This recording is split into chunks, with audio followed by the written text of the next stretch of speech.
morning. Welcome everyone to the Vulcan Materials Company second quarter 2025 earnings call. My name is David and I'll be your conference call coordinator today. Please be reminded that today's call is being recorded and will be available for replay later today on the company's website. All lines have been placed in a listen-only mode. After the company's prepared remarks, there will be a question and answer session. Now, I will turn the call over to your host, Mr. Mark Warren, Vice President of Investor Relations for Vulcan Materials. Mr. Warren, you may begin. Thank you, Operator. With me today are Tom Hill, Chairman and CEO, and Mary Andrews Carlisle, Senior Vice President and Chief Financial Officer. Today's call is accompanied by a press release and a supplemental presentation posted to our website, vulcanmaterials.com. Please be reminded that today's discussion may include forward-looking statements which are subject to risks and uncertainties. These risks, along with other legal disclaimers, are described in detail in the company's earnings release and in other filings with the Securities and Exchange Commission. Reconciliations of non-GAAP financial measures are defined and reconciled in our earnings release, supplemental presentation, and other SEC filings. During the Q&A, we ask that you limit your participation to one question. This will allow us to accommodate as many as possible during our time we have available. And with that, I'll turn the call over to Tom. Thank you, Mark, and thank all of you for your interest in Vulcan Materials Company. I'm very proud of how our talented teams are delivering results that exhibit their commitment to continuous improvement through consistent execution of our strategic disciplines. Most importantly, they are doing so while keeping one another safe. Both our safety and financial performance through the first half of the year has been outstanding, despite a challenging operating environment. Extreme temperatures early in the year and excessive rainfall in the second quarter have all contributed to lower same-store to date shipments across all product lines. Nonetheless, our adjusted EBITDA has improved 16%. Margins have expanded 260 basis points, and aggregates cash gross profit per ton has grown 13%. Our two-pronged growth strategy to improve earnings through compounding profitability in our organic business and adding strategic assets to our portfolio is clearly working. In a quarter, we generated $660 million of adjusted EBITDA, a 9% improvement over the prior year despite lower aggregate shipments. Rainfall in the Southeast notched 10-year records in many key Vulcan states, namely Georgia, Tennessee, Alabama, and the Carolinas, disrupting both our aggregates and asphalt businesses in these markets. Aggregate shipments were impacted by an estimate 2 to 3 million tons in our most profitable markets. Still, our reported cash gross profit per ton expanded an impressive 9%. Our teams executed particularly well on our Vulcan Way of operating disciplines to navigate the challenging operating environment, drive plant efficiencies, and tightly control operating costs. Freight adjusted unit cash cost of sales increased only 1.5% while remaining lower on a year-to-date basis.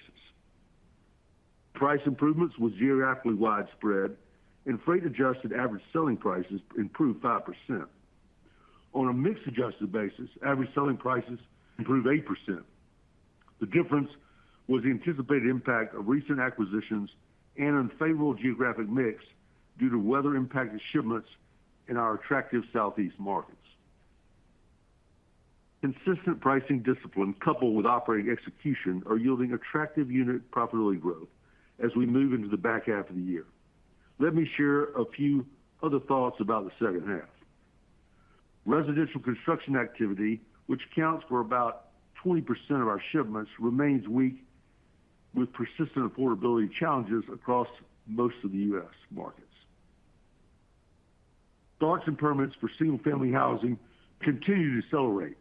However, multifamily starts are showing signs of improvement, with over half of our markets having turned positive on a trailing 3-month basis. This improvement should begin to help offset the weakness in single-family activity. In private non-residential construction, higher rates for longer and macro uncertainty have been weighing on construction activity, but we are beginning to see several signs of recovery. With growth in data center activity and moderating declines in warehouse and other private non-residential categories, trailing 3 months starts have turned positive. This is an encouraging sign that private non-residential demand will soon begin to grow. Data centers remain a bright spot. We are currently serving a number of data center projects and actively discussing green-lit projects totaling over $35 billion. We're beginning to hear discussions of supporting power generation projects in areas with a heavy exposure to data centers. Nearly 80% of data center activity in the planning stage is within 30 miles of a Vulcan operation. On the public side, trailing 12 months highway contract awards in Vulcan markets have accelerated meaningfully. They were modestly down a year ago and were up over 20% at the end of June. IIJA funding is continuing to benefit both highways and other public infrastructure activity, and we still have over 60% of the dollars yet to be spent. Importantly, the improvements we're beginning to see in both private and public demand environment are translating into accelerating bookings and growing backlogs to support volume growth in the back half of this year and into 2026. Therefore, we continue to expect to deliver between $2.35 and $2.55 billion of adjusted EBITDA. Now, I'll turn the call over to Mary Andrews for some additional commentary on our results and revised outlook. Mary Andrews? Thanks, Tom, and good morning. Over the last 6 months, our year-over-year trailing 12 months aggregate rate-adjusted unit cash cost of sales has improved nearly 600 basis points, from 10 to 4%. The focus of our operating teams on utilizing our process intelligence system and other Vulcan way of operating tools to drive plant efficiencies is contributing to the attractive expansion in our aggregate cash gross profit per ton, even in a lower volume environment. The solid operating performance through the first 6 months of this year drove a 58% improvement in operating cash flow, and free cash flow on a trailing 12-month basis surpassed $1 billion. This attractive cash generation, coupled with our consistent, disciplined capital allocation, will enable us to continue to drive long-term value creation for shareholders. Through the first 6 months, we reinvested $207 million in maintenance and growth capital expenditures, returned $169 million to shareholders through dividends and share repurchases, and retired $400 million of debt. Our return on invested capital at June 30 was 15.9%. At quarter end, we reclassified $550 million of commercial paper borrowings from long-term to short-term debt, reflecting the likelihood that we will use some of the discretionary cash generation in the second half to repay those balances.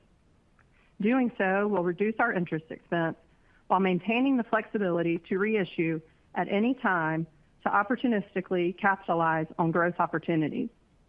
At June 30, net debt to trailing 12-month adjusted EBITDA leverage was 2.1 times. Given the cold and wet start to the year that slowed spending timelines on some projects, we now expect full-year maintenance and growth capital expenditures of approximately $700 million, with an acceleration of spending in the second half of the year. Our trailing 12-month SAG expenses of $550 million were flat to the prior year and 10 basis points lower as a percentage of revenue. Year-to-date expenses of $283 million were in line with our expectations. As Tom said, we are reaffirming our full-year adjusted EBITDA guidance of $2.35 to $2.55 billion.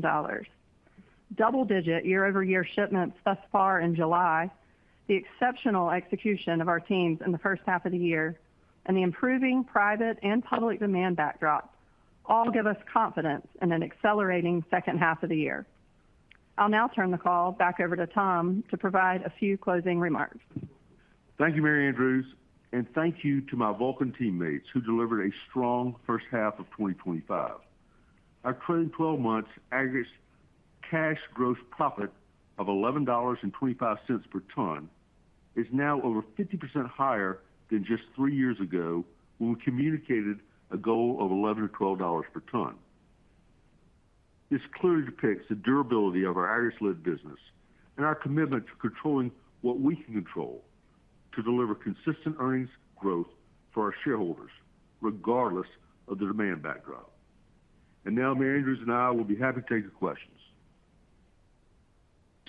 At this time, if you'd like to ask a question, please press the star and 1 keys on your telephone keypad.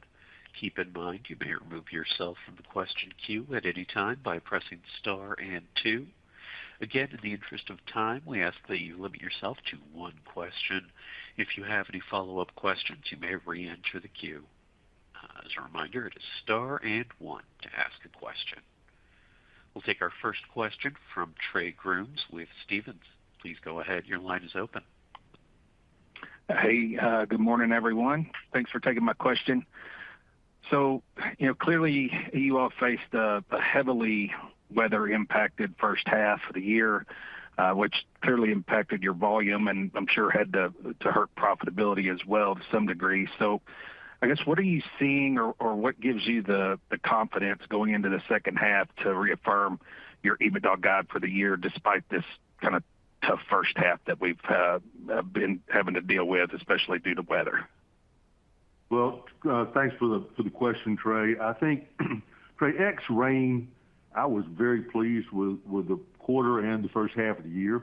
Volumes were down 1% in Q2 and in the first half, without acquisitions down 5%. As we've been talking about, of course, saw significant rainfall in the southeast.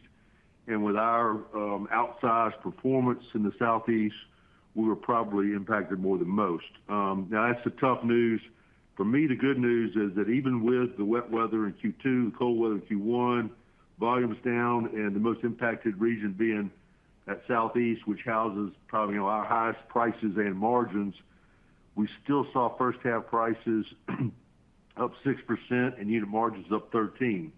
And for me, that's really quality earnings in some tough conditions, and one I think our people should be very proud of their performance in the first half. It gives us a lot of confidence for the second half because a bit of good weather in the southeast, like we saw in July, will really help improve what I thought was already a really good performance. When it's dry, we're shipping strong. July had what I call normal weather patterns, and we saw very strong shipments. They were, as Mary Andrews said, they were up double digit in July, and that's a little bit of catch up probably and probably some easy comps. But importantly, what we know is that our backlogs and our booking pace and our shipping pace are all up and would support, our full year guidance of that 3 to 5%, which will have significant catch up in the second half. And we always said this will be second half loaded from a volume perspective. I think the other thing that gives me confidence in it is that the underlying demand is there and it is improving. And so I think that we'll start to be on the edge of a turn for the private side. Perfect. Okay, thanks, Tom. That's encouraging. I'll keep it to 1 question and pass it on. Thank you very much. Thanks, Greg. Talk to you later. See you. We'll take our next question from Anthony Pedadari with Citigroup. Please go ahead. Your line is open. Hi, Anthony. Good morning. Hey. Last quarter, I think you mentioned maybe delays in bids translating to bookings as something that maybe you were seeing a little bit more, and maybe we've seen some of that in national data. I'm just curious if that's accurate. Are you seeing project timelines stretch out or, customer confidence, improved? Or I'm just kind of curious how that kind of bid to booking timeline has trended. Yeah, good question and an important one because it's turned. We are seeing them get greenlit. They're going. That's what's also building our booking pace and our backlogs. So I think we've seen the turn in that. Okay. Is that specific to private commercial or public, or are you seeing it across end markets? Or I think you're seeing it across all end markets. The one I would call out that we're not seeing it across would be single family, but the as we talked about, the backlogs and booking pace and starts on the public side is very strong, and it continues to improve on the private side in all sectors except for single family. Okay, that's very helpful. I'll turn it over. Thank you. We'll take our next question from Catherine Thompson with Thompson Research Group. Please go ahead. Hi, Catherine. Good morning, and thank you for taking my question this morning. Just tagging on the infrastructure question, you talked about the acceleration of dollars flowing out. How much of this, when you look, there are certain key states like Florida with the Moving Florida initiative, which is $4 billion, and then Tennessee's Modernization Act, which added another $3.3 billion to DOT funding. Is it these types of states that have these big initiatives and you're starting to see dollars flow through, or is it other types of projects that are more related to IIJA and just seeing a more delay from those, or is it a combination of all the above? Yeah, it's all of the above, and the capital spending, as you pointed out, in all of our southeastern states, in fact, all of our biggest states are up and up considerably. That is coupled with IIJ funding. I think you're seeing both of them come together, along with some local funding that's been increasing over the last 3 or 4 years. So I think what we're seeing in the highway work is demand is very strong and getting better. We're seeing this in lettings. We're seeing bookings. We're seeing backlogs. Remember a year ago, the contract awards were down 2%. Now contract awards are up 22%. And so we're also seeing this in our shipments. We saw it in July. We'll really feel the impact in 2026. And this kind of growth in public demand should be a strong catalyst for 26 pricing because it's so visible. And so that gives you that visibility of future work, which really helps pricing. Okay, and you said that contract awards are up 22%. Is that for Vulcan served states, or is that more a national number? Yes. Just put that is Vulcan served. That is highway for Vulcan served states. And Catherine, I think one of the things we're pleased to see is that shift from, as Tom commented, down a year ago to significantly up is distinctly different in Vulcan states versus other states where the awards have actually decelerated some. Okay, great. Thank you so much. Appreciate it. Thank you. Best of luck. Thanks. We'll take our next question from Brian Brophy with Stifel. Please go ahead. Hello, this is Andrew on for Brian. Thank you for taking my question. I just had a question on CapEx. It looks like it took a step down in the quarter. I'm wondering if there's any particular drivers of that, and then are there any changes to how you're thinking about CapEx for the full year? Thanks. Yeah, so the CapEx in the first half, being lighter than what we anticipate for the full year was really due to the slow start with the weather. Just harder to get project timelines going. We do expect now that CapEx for the full year will be about $700 million, which is a bit lower than our original guide of $750 to $800 million. Thank you. We'll take our next question from Steven Fisher with UBS. Please go ahead. Hi, Steve. Hi. Thanks for taking the question. So obviously good cost performance in the quarter, and I'm just curious what your visibility is to the increases in the second half of the year and maybe what you experienced in July, with the real kind of question around, do you think you'll be able to be back growing cash gross profit per ton by double digits in Q3? Yeah, so I look at cost, we would call it trending towards or guide you towards the low end of our guidance. The cost in the first half was down 1%, up 1% in Q2. I thought that was a really excellent operating performance. That's really hard to do when you have that kind of rain. So great performance by my operators. Their safety record was also record-setting. So thanks and congratulations to all of them. What they're really doing is, to your point, is helping us take that price to the bottom line. To that point, our gross margins for aggregates was up 200 basis points, and it was up to 42.7% in Q2. So again, in spite of rain-reduced volumes in the southeast and extremely wet quarter, I thought our folks should be very proud of, but not only the cost performance, but the unit margin performance. What it's telling me is that the Vulcan way of operating is making a difference. We got a long ways to go on that, but we should see that improving. And also, to your point, we're just able to take all the price to the bottom line. Yeah, I mean, if you look at the quarter, with our price being up over $1 per ton, $1.11, and being able to take 95 cents of that to the bottom line and cash gross profit per ton was just a great performance, and we think that we'll carry that momentum into the back half. Yeah, and remember, this is in reduced volumes. The volume leverage that as the volumes go up will really help us with that and really help push those unit margins up. Terrific. Thank you. Thank you. We'll take our next question from Keith Hughes with Truist. Please go ahead. Your line is open. Thank you. Thanks for taking the questions. I guess on the non-residential comments, some of the more bullish that I've heard.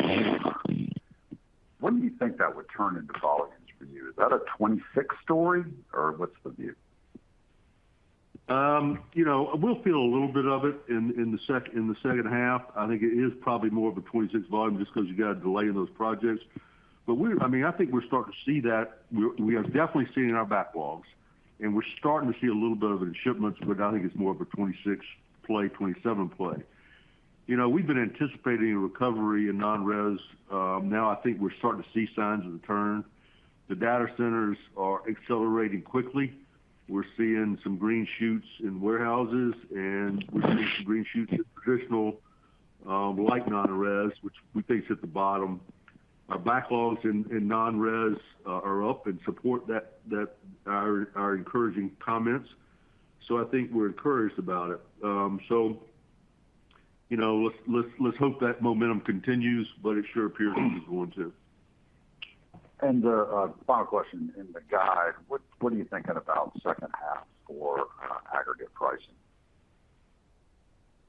I think that we keep on with the momentum. I think we'll be impacted some because the highway sector is so strong right now, which has a larger portion of base, which is a cheaper product, but it's also a cheaper product to make. So I would point you to, I feel good about the unit margins, and I feel good about our momentum in pricing, but that sequential will be a little bit less than prior year because of product mix, because of the heavy highway sector. Okay, thank you. Yeah, one of the things I would tell you, I add to that was I thought that when it came to pricing, we were really strong in the acquisitions, both on the East Coast and the West Coast. We got all we had planned in January, and I think we got all we had planned in mid-year, which will help us because, as you can see, the mix has been a drag on us. Yeah, right. Okay. Thanks very much. Thanks. We'll take our next question from Ivan Yi with Wolfe Research. Please go ahead. Yes, hi. Good morning. Thanks for taking my question. First, roughly what percent of your aggregates move on the rails? And I guess I just want to get your initial thoughts on the proposed Union Pacific Norfolk Southern merger. What impact would this have? Would you support or oppose the transaction? Thank you. I don't know that it has any impact on us. We're customers of both those railroads, but the way aggregate shipments move, you're not going to commingle those. So I don't see much of an impact for us. In other words, what we ship now, we're not a long hauler, so we're shipping to a market which is within each one of those railroads, not changing carriers. Great, thank you. Sure. We'll take our next question from Angel Castillo with Morgan Stanley. Please go ahead. Your line is open. Hi, Angel. Hi, good morning. Good morning. Hi, how's it going? Thank you for taking my question. This is a bit of a multi-part one, but just wanted to get a better sense of, you mentioned the bid to bookings conversions starting to improve here, and it sounds like, some of that is just, again, an inflection point, but curious, what are you seeing change here? Is it just market confidence? Is it the tax bill? And then, as you kind of respond to that, I guess just curious, it sounds like you're also still seeing some deferrals and delays. So are those also still at maybe a little bit elevated levels, or are you seeing inflection there where those are no longer kind of occurring? I missed the second half of your question. I'm sorry. Yeah, just curious, as we think about that change in the bid to kind of bookings, it sounds like you are still seeing some deferrals and delays of projects that maybe make the volume inflection more of a 26 story. So just curious, is that also improving in terms of the number of kind of deferrals or delays? And just as we think about kind of the speed at which we can see these awards start to turn to real volumes. Yeah, so I don't think we're seeing I think the deferrals and delays have come to pass. We're seeing those jobs start, and so I think while that will build for 26, just because our backlogs are building, I think we're going to feel that in the second half. Where is that? As a pretty broad spread, the highway and infrastructure work is very good. That is all that money, the IIJ and the state funding and local funding going to work. And so that we will definitely feel in the second half of 25 and into 26. Data centers are good and growing. We're shipping a number of them right now and have said there's $35 billion of greenlit projects that haven't, they're going to go, but we're not feeling them at this point. Those are heavily in our markets on, as I said, on non-res warehouses we think are turning. So that'll help us. Light res we think has bottomed. That'll help us. And then, interestingly, we haven't talked about, but on multifamily residential, we've gone into growth mode until 3 month starts. I think we're up 17%. So the only one we're struggling right now is single family, not overbuilt. So at some point in time it'll turn, but we haven't seen signs of that at this point. Yeah, and I think, Angel, overall there was just a bit of a post-Liberation Day lull that we seem to really be past now, and trailing 3 months contract awards in private non-res, have turned positive. So that to us is encouraging that we've moved past some of that uncertainty. That's very helpful. Thank you. Thank you. We'll take our next question from Phil Ng with Jefferies. Please go ahead. Your line is open. Hey, guys. Tom, you sounded pretty bullish on the pace of the infrastructure side of things. I think coming into the year, there was probably an expectation for infrastructure to be up mid-single digits. Now, given what you're seeing, is that still a good way to think about it? And does that rate of growth perhaps even accelerate more in 26 and beyond? I would tell you as I said, what we're seeing is just that money going to work, and the DOT's ability to get more work out, I think, is maturing. I do think that, as I said, we see the upswing in 25. I think we see it grow even more into 26, and it wouldn't surprise me to see it go more into 27. Okay, that's helpful. And in your downstream business, appreciating it's a smaller part of your business, it was a little softer than I would have thought. How much of that is weather-related dynamic? And, ready mix, I would imagine, is more tied to housing to a perspective. Has your outlook in terms of your profitability in your downstream business changed from the start of the year?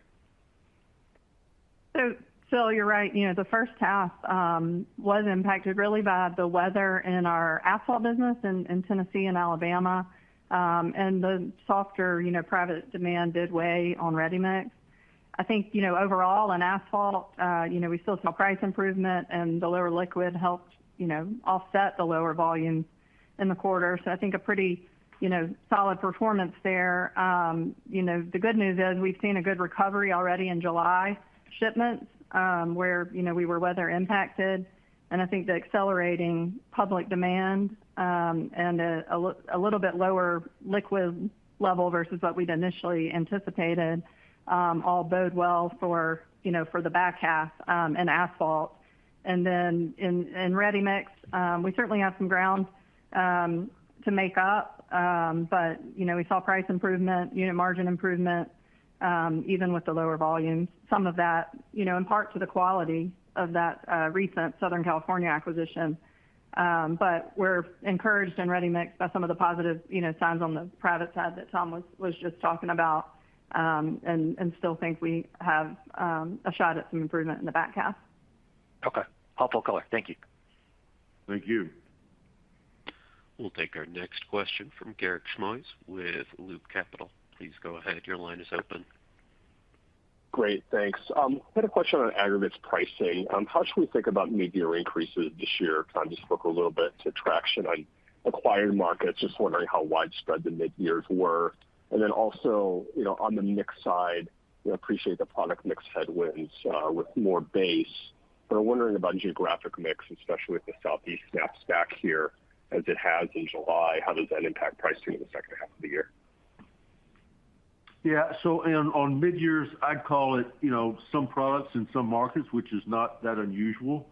Everybody wants it to have an impact on same year, as we'll say it have a little bit of impact on 25, but it's really a 26 play, and it's really trying to set you up for your 26 price increases. So, it's more tailwind for 26. As I said, I was very pleased with the pricing we got on both in North Carolina and in California on the acquisitions. They're behind, and we'll quickly get them up to Vulcan standards, but that's going to take a little while. And as you saw in the mix, that was a part of, the difference in reported and mix. The other part, to your point, was the Southeast, where our volumes were hit hard with record rainfall in a number of our key states. I think that, the fact that we performed as well as we did in the first half based on mix and based on, challenging conditions gives me a lot of confidence with the second half, where I think we'll see better volumes and that we can continue that momentum, and we carry a lot of that into 26. So I think while we've had, a challenge from outside forces, I thought our internal performance was quite disciplined and done quite well. Yeah, and Garik, I think we will see, some modest sequential growth, but it really will just come down to geographic mix and product mix and where those land. What's important to us mostly is just the underlying pricing momentum with the 8% mix adjusted in the quarter and how strong that remains. Yeah, the one thing you brought up base that I would point out, while people tend to, I guess, kind of look down on base, it is a really important product for us, and it has great margins, and it balances our plants, and will help our costs. So while it may be flexible base is lower price, it's still really good margins and really important. So I'm for me as an operator, I think the base volumes look fantastic. That's encouraging. Thank you. Thank you. We'll take our next question from Michael Dudas with Vertical Research Partners. Please go ahead. Your line is open. Morning, Mary Andrews, Mark, Tom. Hey. Good morning.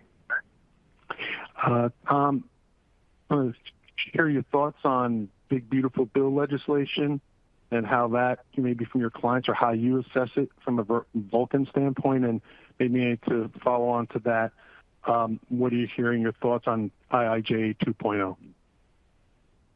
Yeah, I'll start, first maybe with the recent tax legislation. There's certainly some benefits in there for us. Those will mainly come from 100% bonus depreciation and the expensing of domestic research costs. So, we currently estimate a cash tax benefit of over $40 million for June year-to-date activity, and we would expect, the full year benefit could approach $100 million. We don't expect any, material impacts to our effective tax rate, but definitely a cash tax benefit for 2025 and going forward. Yeah, on a new highway bill, I think the good news, or what I'm encouraged about, is that Congress is already working on one. They're already trying to pin it. They are aggressively pursuing it. I think, to tell you what the magnitude is versus IIJA is probably too early to call. It will be bigger. Now, whether that's 5% or 20%. We don't know yet. We're voting for 20, but I'd take 5. I think importantly, remember IIJ funding, as I commented, we've only spent 60% of that funding. So, and we're a year and a half away from the bill expiring. So there will be a tail to this, and we'll have substantial highway work based on IIJ dollars that will go past the expiration of IIJA. So we got a kind of what I call an insurance policy or a timeline that will protect us on trying to get that new bill, but we'll get one. It'll be at higher funding. Well, let's settle for 12.5%, Tom. We'll call it a day. Thank you. Okay. We'll take our next question from David McGregor with Longbow Research. Please go ahead. Your line is open. Yeah, thanks. And good morning, everyone. Thanks for taking the questions. Tom, you talked about 2 to 3 million tons that were lost in the quarter. How much incremental tonnage do you think you'll ship in 3Q that was of that 2 to 3 million? How much can you recover? And I guess also on that question, I appreciate all the conversation and discussion around the backlogs. And I know normally you don't open that up and get into a lot of detail, but given we seem to be at a fairly important inflection point in terms of what you're seeing there, I wonder if you could maybe just dig in a little further on the backlog and share with us a little more detail, maybe growth numbers year over year versus last quarter, or anything you can say about pricing growth in the backlog. I think anything there would be helpful. Thanks. Yeah. So on the weather related, it will be spread out in the second half. I mean, you just don't get a big slug of that. We probably saw the slug we saw was probably in July. That probably helped that double-digit number, but most of it will be spread out over the quarter. So I think we catch that up and do fine with it and move ahead. If I look at our backlogs, I would call them up in all sectors except for single family, and they're kind of what I call flat to maybe down a little bit in single family. But the one that's non-res is up and highways is up substantially. So I think that gives us a lot of confidence in continuing our guide to the 3 to 5, but also gives us confidence that we're going to start 26 off on the right foot. Thanks very much. Thank you. And we'll take our last question today from Michael Feniger with Bank of America. Please go ahead. Hey, Michael. Morning. Morning, guys. Thanks for squeezing me in.